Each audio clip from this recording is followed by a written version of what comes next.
I get shit done, I have fun. It's my time and I'm the one. I'm breaking through.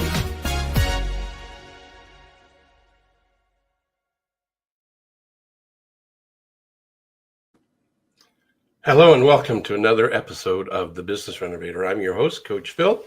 Today, my guest, he faced death, then he decided to help others face their finances. I had the privilege of meeting him way back in the early 80s. You'll get to meet him here shortly. If you're watching us live, thank you for being here. And if you're watching us on the replay, remember to hashtag replay. Let us know when you're watching us and where you're at when you're watching this. Like, share, comment. Feedback is how things get better. If you know of somebody that would be an interesting guest that has a message that they want to share, make an introduction. That's what we're here for. In the meantime, I have a selfish plug to help me promote and keep this Business Renovator going. So while I go find that video,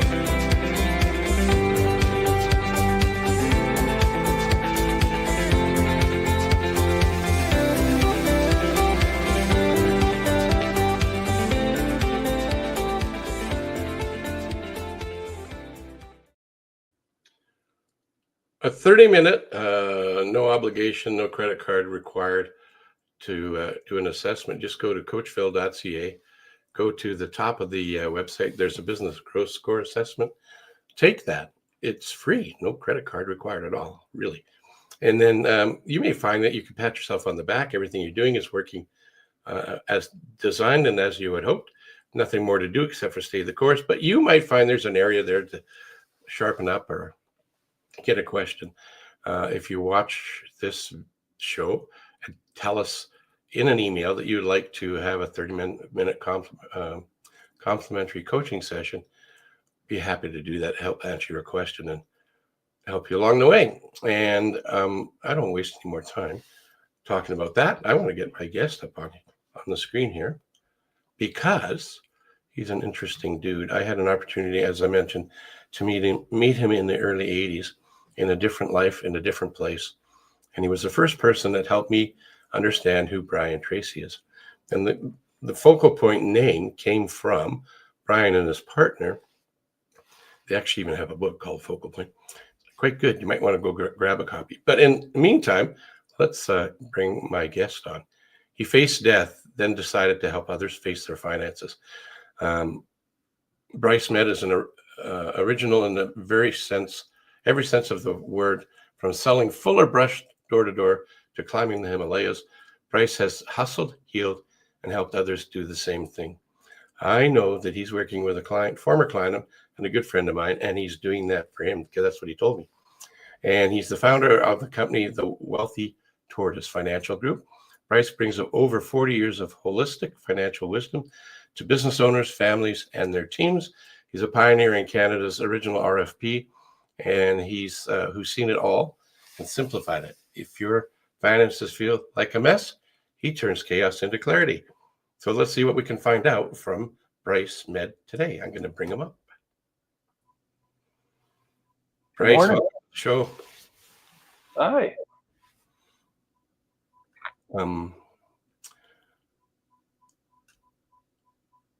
What's a wiffle? You probably don't even know what a wiffle is. Let me tell it. Wiffles is not plural. It stands for an acronym called What I Feel Like Sharing. So what's something that you're stoked about that's happened or you've made happen or somebody's told you about you over the last, few days? Well, I'll go back a couple of years because it was pivotal for me. I was diagnosed with multiple myeloma in 2021, January, in the middle of COVID, in Kelowna. Uh, my wife is the widow of a cancer fellow as well. And so the phone call from the hospital was probably the hardest thing that I've ever had to do, was to call her and say, "Hey, guess what I've got?" So this is from death part. Was told if I didn't immediately jump on the chemotherapy and the regime, because my inquiry after I was diagnosed was, I wonder if there's another way to do this holistically, avoid chemo. And the first oncologist said, "You are literally days away from renal failure. If you don't start chemo immediately, uh, you'll be on dialysis in 3 weeks and dead in 3 months. Um, and so you're free to choose." Thanks. Well, yeah, thanks. It was, you know what? Good for him to have the clarity. It's interesting. Probably a really brilliant guy, but I don't think I ever saw anything except the top of his head, because he talked to the floor while he was talking to me. I fired him, but that's another story. Anyways, all the way through, so I've done 53 rounds of chemo, and then I got chemo fatigue. I just had enough. And my body had recovered well, it seemed, and I needed to know how my own immune system was doing to dealing with this condition, as opposed to being reliant on the pharmacy. I decided to give myself the summer off in 2022, and I have never looked back. In the course of that, I was at a symposium in Kananaskis, and one of the presenters there was a wonderful gentleman, Joe Galley. He's out of Montreal. He's done very well for himself, but his two sons were literally falling apart in front of his eyes. And Joe had enough money and wherewithal to do something about it. He threw some money into a foundation and hired research doctors, and they identified what the problem was that was literally destroying his boys. It is now called the Loeys-Dietz syndrome, and it's a condition where the body is destroying the collagen. So if you think of collagen, it's in everything: skin, joints, ligaments, just everything. Hair, of which, you know, Your shower. yeah. And so Joe was on a mission to raise $500 million, and the life insurance industry in Canada sees about $7.3 billion of in-force life insurance that is discarded, thrown away, or canceled. And he saw that as an opportunity. So great tax incentives, lots of great reasons to consider it. And I just happened to have a policy that I've had for a long, long time. And I said, "Listen, I really don't have a need for this. I'd like to donate it, as you're suggesting." And so that was the beginning of November of 2023. And I went through the process. So you have to go through a complete underwriting process and actuarial study for them to decide if it's a good investment or not. And I got a call on December 2nd, and it was the executive director, and she said, "Bryce, it's Wendy. I have bad news and I have good news. What is it that you'd like first?" I said, "Well, what's the bad news?" She said, "The bad news is we're not going to accept your policy as a donation." "That's interesting." "The good news," she said, "is we're going to accept your policy as a donation." "That's interesting." "The good news," she said, "is we're not going to accept your policy as a donation." "That's interesting." "The good news," she said, "is we're not going to accept your policy as a donation." "That's interesting." "The good news," she said, is that our work and workup to make that decision is based on the fact that we think you're going to live longer than you think you are.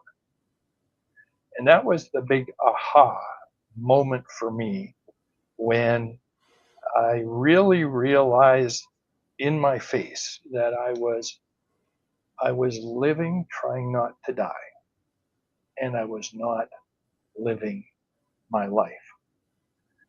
So I dug out all of my goal setting books and all of the stuff that I have been instrumental in my business life and career life for decades. I dug them out and started setting some big, hairy, audacious goals for 2024, 2025. And that was all the difference in the world. Like it was that little change in focus about what are you doing. And I called the fellow that is my coach, a fellow by name of Peter Comrie out of Kelowna. And I called Peter and I said, here's what's happened. And his answer to me was, I've been waiting for the call. He said, this is not a surprise to me. And he said, really, if you continue to live life the way you have been living, and good for you, you're doing a great job to recover. Or if you kind of set some BHAGs, got off your butt, and started, shaking the life out of the tree again, and you died tomorrow, what would be the difference? I said, well, I'd feel better if I had been shaking the tree. And that really was pivotal for me. I'm coming into my 70th year, and we're writing a new chapter. So. It's a great year, by the way, your 70th. I know. I mean, there's a couple of things that you made me think of. And when I reconvened and we had breakfast at the McLeod Trail, and I asked, I don't know how we got onto it, and I mentioned Lou Tice, and your eyes opened up, and you'd heard of him, which is not a common thing with a lot of people. And so his wife was diagnosed with female cancer. At age 50, she did a full-on physical, and they found the cancer, and the doctor phoned her at home. Hey, you got cancer, and I can help you do it. It's not a high probability of surviving it, but I'll help you through it. She did not. She took accountability because they were teaching cognitive behavior thinking anyway. Yep. So they refused to buy into one doctor's opinion. Yep. They went on a search. So she survived. Lou died in April. The reason I know he died, and remember it, I don't remember a lot of details. April 1st, 2012. The reason I know that in September 2011, I was there in person at an event with live with Lou. Anyway, the point I'm getting at is, I think she was 86 when she passed. So, right. Because like you, holistic approach, you took a different approach. So did she, and they looked at how they could live their life with a look forward to versus being a victim. Oh, I'm going to die, right? That wasn't an option. Sounds like it was similar mindset with you. Yeah, I can honestly say, Phil, that in so many ways the diagnosis was a blessing. Mm-hmm. Yeah, it was a real trajectory change for the way I was going after things, and that was a good thing. My perception of it, because until I didn't know you had been facing that until you sent me some content, and I went, "Oh, I didn't realize that. We're not that close. So how would I expect to know that?" Right. It was a bit of a shock, but so my perception is that because I've heard it from people that are mutual acquaintances of ours, that you're highly successful, you're passionate about what you do, and you have a holistic approach to life in general, in spite of you faced thing, right? Yeah. It's in so many ways, it's really simplified a lot of things, and as an entrepreneur, I was the guy, a little bit ADD, a little bit squirrel, fascinated by shiny things, and that was not helpful at all. And so, bringing it down to a focal point, if you will, was really, really essential. So, yeah. It's easier. I'm a big fan of AI, and if I knew where I saved it, I'd dig it up, but I don't remember where it is. But I took a quote from, I forget now who the quote was. It's in the picture, but it was about basically what we become, what we think about, and putting our thoughts, focusing in on the most important things. So the AI came up with the magnifying glass, put that on camera, and then it's lighting a fire. So if you have the focal point, focused effort, then you're more likely to get more stuff done instead of trying to Magnify the world. Yeah. When I was in the Dale Carnegie world, I got to meet some really cool people there as well. And one of the guys was he brought Jenny Craig to Canada. And I went and asked him at one point in time. Kind of reminds me of the story you shared when you had told me about your two-tone car. I told this story in Boston. To rust and bronze. Anyway, you were asking Brian to help you get introduced to people in Calgary, Southern Alberta. And lo and behold, you go to work for him and get to hang out with him. So I went to not him, but I went to another fellow who brought Jenny Craig to Canada, and I asked him, "Hey, who do you know that has a sales job? So what do you want to sell?" He said, "Until I got specificity around it, was really hard for anybody to help us. So the reticular activating system needs to know with clarity what it is we're looking for, because then it'll see clues." Yep. Lou Tice says you set a goal and then you'll see you do not see first. Yep. Right. Oh, absolutely. And it's a lot easier that way. Yeah. Yeah. I've certainly proven a lot of ways that things don't work. How long did you have the two-tone car? Oh, gee, I wished I could remember that. It was, it was university days, and it was to the story. I was on my way up to meet Brian. Well, I didn't even know I was going to meet Brian. I was on my way up to attend the Phoenix seminar that Brian was delivering in Edmonton, and I had $200.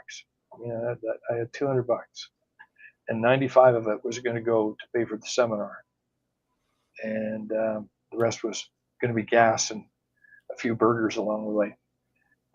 But driving up Highway 2 to Edmonton from Calgary, the rain was pouring, and good news is the wipers worked really well, but the two-tone, the brown and rust color of the car, part of the rust was there was no tops on the fenders, so the water was just flying as we were going through the rainstorm. Quite remarkable. Those are crazy things that really are monumental and easily forgotten at the same time. But, the path of adventure was fun. Other than connecting with Brian as a result of going up there and then going to work with him, what would be one of the other nuggets that you got from the Phoenix seminar? Oh gosh, the importance of 100% responsibility and accountability. Period. Yeah. And the valley of excuses. The number of people who die in the valley of excuses. So I've had the honor and opportunity to facilitate that numerous times. Yes. No longer called the Phoenix seminar; it's called Perform at Your Best. But the premises are there, and I have a vision of the valley of excuses and the people dying there. They think they can go half speed, but you won't get to the other side of the Cliff, you have to go all in. It's a there are no two steps. There is one step. That's right. Take 2 steps, you're not going to make it. You'll be dancing, but you won't make it over there. Yeah. The other thing that I've discovered, I studied it, but I've actually experienced it myself and with others. If you don't make a committed decision to the end result that you want to do, whether it's health or finance or career, whatever, if you're only half-assed committed, Yeah. it's the valley of excuses. It's almost the same thing, right? One foot's on the boat and one foot's on the shore, and your legs are stretching, and you're vacillating between, do I really want this? Or you got. I forget which Napoleon it was, but he burnt the boat, so there's no retreating. Yeah, it was Columbus, wasn't it? Columbus, somebody like that. Yeah, I know.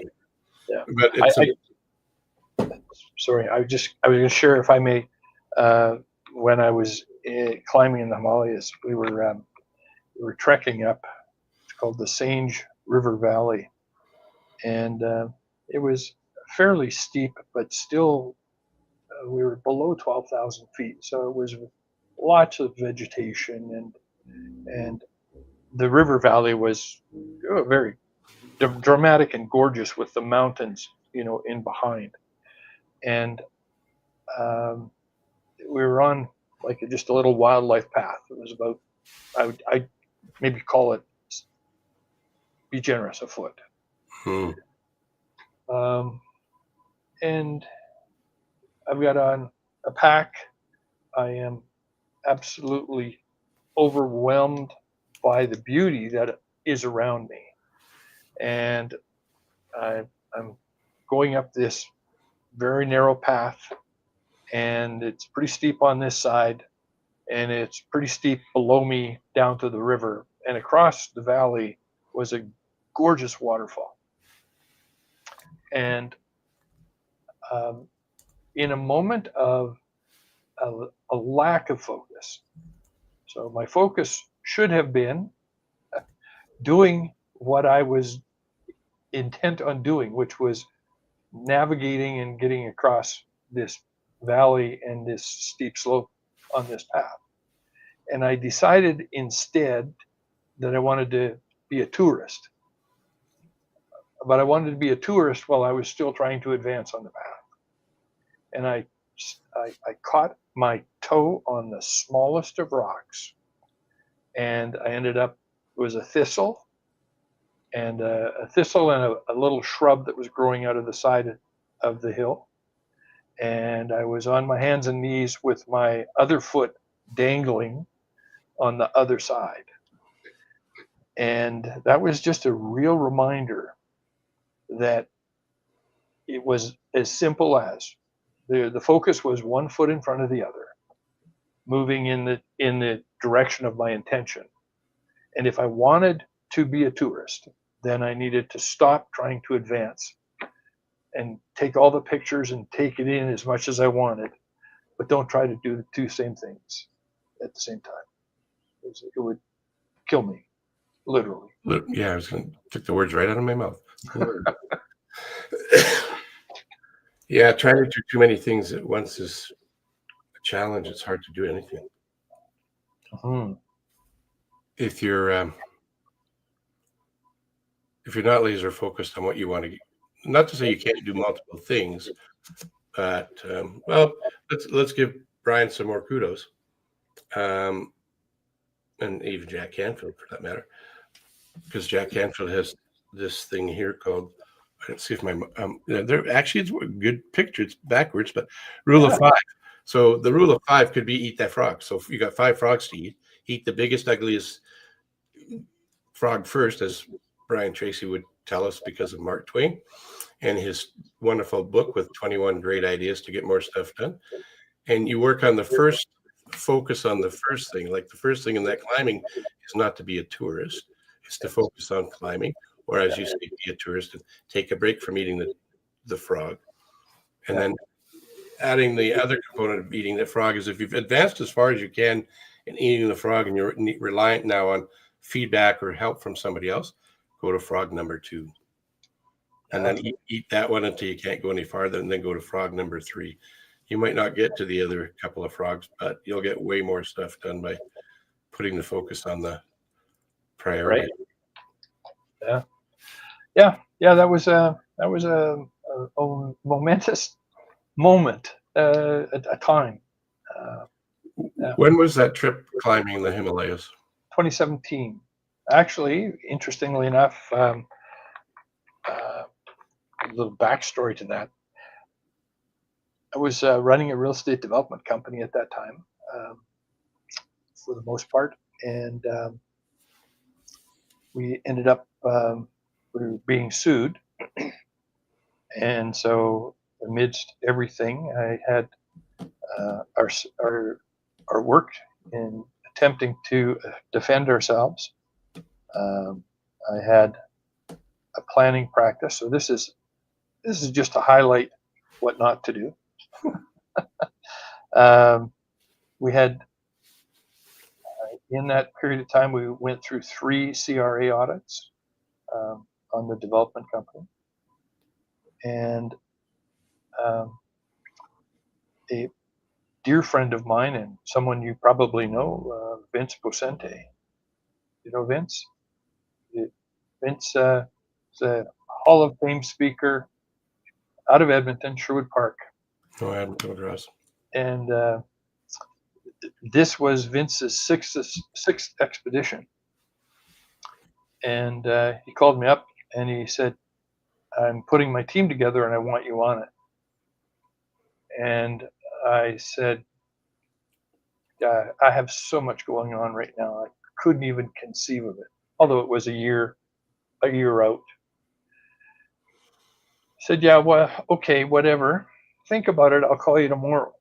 And so I had gone in, talked to my wife, and had gone into the office, and my wife and my assistant were in a room having a huddle up, and I told them both, about the call and about my response, and they both looked at each other and laughed. Said, "You're going." I am. They said, the irony of it was the night before I said to my wife Dawn, I need a game changer. I need something to shake things up, because right now, and I am dying in the rut, and I need something to shake things up. And Vince must have heard me, because he phoned the next morning. So you gotta love when the universe magically comes together. Yeah, no kidding, right? Yeah. Another good friend, Roy Williams, out of Austin, Texas, calls it accidental magic. I like that. Yeah. So that was it. June 2017. I've never done anything. I've never set anything like that as a goal to achieve. So, I'm not envious of you. I admire what you've done. Oh, thanks. That's kind of cool. Yeah, starting out as a kid, I was kind of orphaned at 8. I was just doing everything to keep my head above water. Really was a survival instinct more than anything. And athletics and physical performance was something that I was good at. So that was my road and path forward. Were you a referee in the game of hockey? Yes. Yeah, 23 years. Oh, wow. I didn't know. Yeah, 23 years. Amateur hockey here in Calgary, and then in Kelowna, when we lived in Kelowna for 15 years. And I had the extreme pleasure to work with some great people, a number of which who now are working in the WHL, some of the guys that are working in the IIHF, and a couple of old mossy covered guys that have been around hockey forever and just love the game so much. Well, as referees, I love hockey, but love the perspective of being an official. I mean, it's the best seat in the house. Got to tell you. Well, I'll just have to take your word for it because I've never been an official. I've been a player of sorts, but I was a coach, and I got to coach some elite athletes over the tenure of. I think I did it for about 18, 19 years, and the last 3 years of it was female AAA when they had it names like midget. Yeah. I can't remember. I don't associate with the you. I don't know what it was, but it was AAA female hockey, and we're traveling in Alberta, sort of the cities. Yep. The things I learned from that experience, like the good and the bad, and the parents were still, there's always one bad apple every year because they're there for their kid and not for anybody else. And lots of lessons there. But some of the kids I got to be on a coaching team with, when they were in the brick midget novice, super novice tournament. Yeah. I got to do that for 3 years, and I won't mention any names because it doesn't matter. But to be in that, there were some famous kids. They weren't famous yet, but they became famous. They did make it to the bigs, Yep. and be a little part of that whole experience. Yeah. Did I help them get there? Maybe, I don't know. But to be with those kind of like-minded, motivated, driven individuals, that's why I do what I do as a business coach. I'm looking for people that know they can do more. They're open to being coached. They're willing to do the things that are uncomfortable until they become comfortable. Like you said in the green room,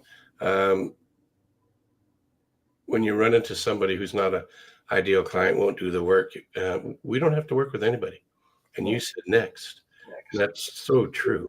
Life's too short to have to force somebody. It's too hard to do it because they don't want to do it in the first place. Go find the ones that are motivated, driven, and have a passion. And as a result of that, one of the principles within Focal Point is the pebble on the pond. It's a ripple effect. That's what I love most. That's kind of how we got here, is the ripple back in '82, and then a bunch of other years ago. It was what, 4 years ago, 5 years ago, we had breakfast. Yeah. That's been a while. Yeah, but wonderfully so. Wonderfully so. So I want to brag on you a bit. So I'm going to bring this up. And I add it to the stage. There we go. So I went backwards. I normally go to LinkedIn first, but anyway, it's hard to read that. Let me put the banner on there so that we can get people to know how to get hold of you. It's funny that your company is not funny. Your company is a great name. What's funny about that? There was a lot of conversation and narrative around that tortoise mindset in Boston at our conference. The theme was marathon, because the marathon was running. The CEO of the company's wife ran the marathon. Yeah. So everything we did was themed around a marathon and what it takes to get there. And I'm not a runner, so I didn't know this until this past week. And that was, it's a 500-mile race. Yeah. And you're on the first 400 and whatever the math is. And the last 26 miles is the marathon. Yeah. You never run 26 miles until the actual marathon, but you run all of the 480, whatever it is, to prepare for that, right? Didn't know that. Yeah, I've ran 2 of them.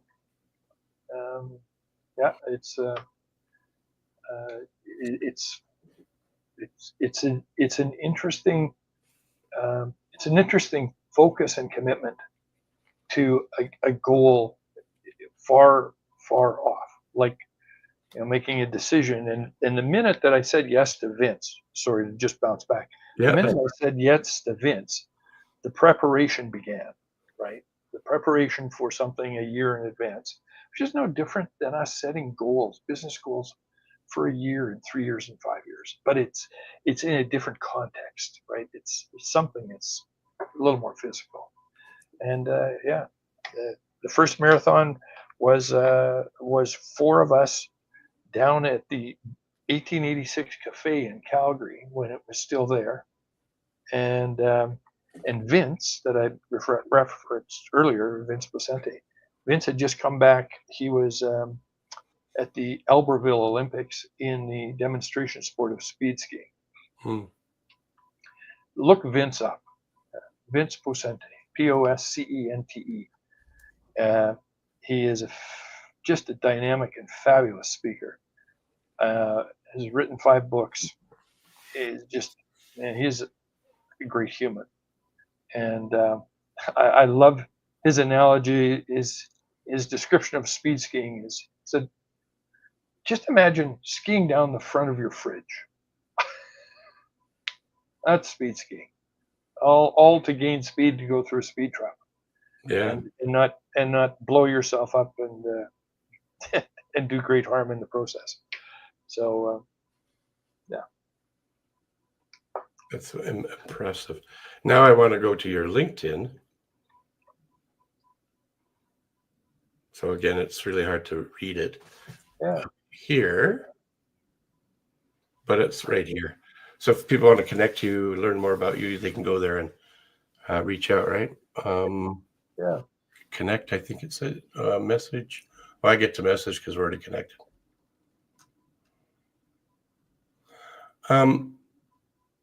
What's one nugget that you would like to bestow upon the audience, whether they're watching it now and or in the future? It's just don't take waking up for granted.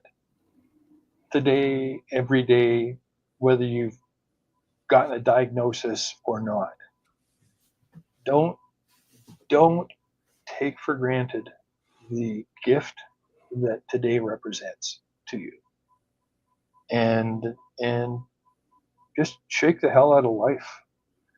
There's the expression life is and excitement is experienced out in the skinny branches, and it's in being stay curious. You're going to formulate opinions and decisions along the way as you gain knowledge and develop wisdom. But stay curious. What is it that I don't know that I ought to know, that I want to know, and what's what is off in the thoughts that I think are right now that maybe new information would make a new decision. Just stay curious. It's and for the greatest percentage, we live in the best of times. We are living in the best of times. The people that are around us, like you and Brian and all of us, there's just so much goodness in the world. So much goodness. Don't be misled by the shiny things. There's an abundance of goodness and greatness all around us. T.R. Becker had a quote that I love. It's called, or I know it's not called, it's where thoughts go, energy flows and results show. And if we're not happy with our outcome, change what we're thinking about. Change what you're thinking. Yeah. Right? Thoughts become things. Yeah, for sure. There's a part of the show I hate. It has to end. So I want to thank you for being a wonderful guest and fitting into your schedule. Thanks very much, Phil. It was great to be with you. And I mean, you just took me back to 2017, right? That's the brilliance of this amazing noggin that we have, is that our life and our life experiences are here, and I just got to go and stand on the edge of that very very steep slope. So, yeah. And I'll talk about it another time, but that's one of the things I add to my coaching is to get people to go back to where they haven't been for a long time. I call it a 100 PSL. A former, okay, I'm going to talk about it now. Apparently, Dr. Albert Bandura, a Canadian psychologist, was a father of self-efficacy. And he said we go through our successes way too lately, right, and way too quickly.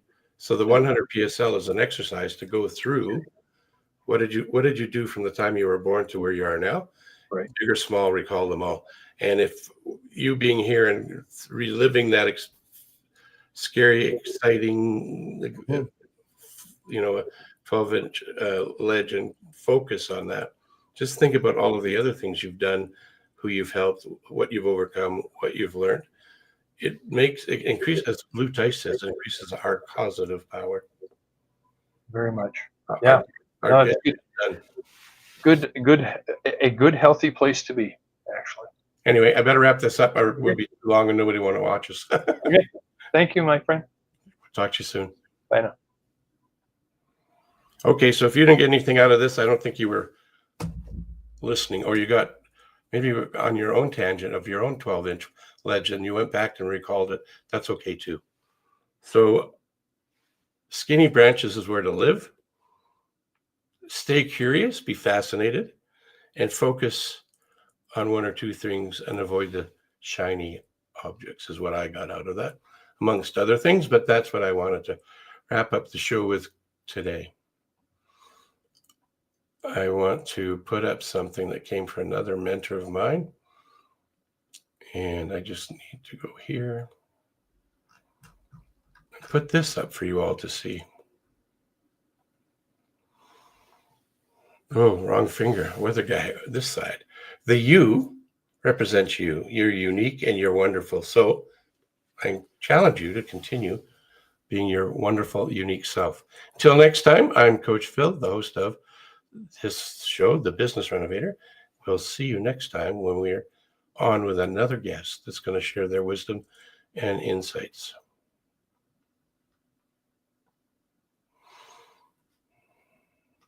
I get shit done, I have fun. It's my time and I'm the one. I'm breaking through.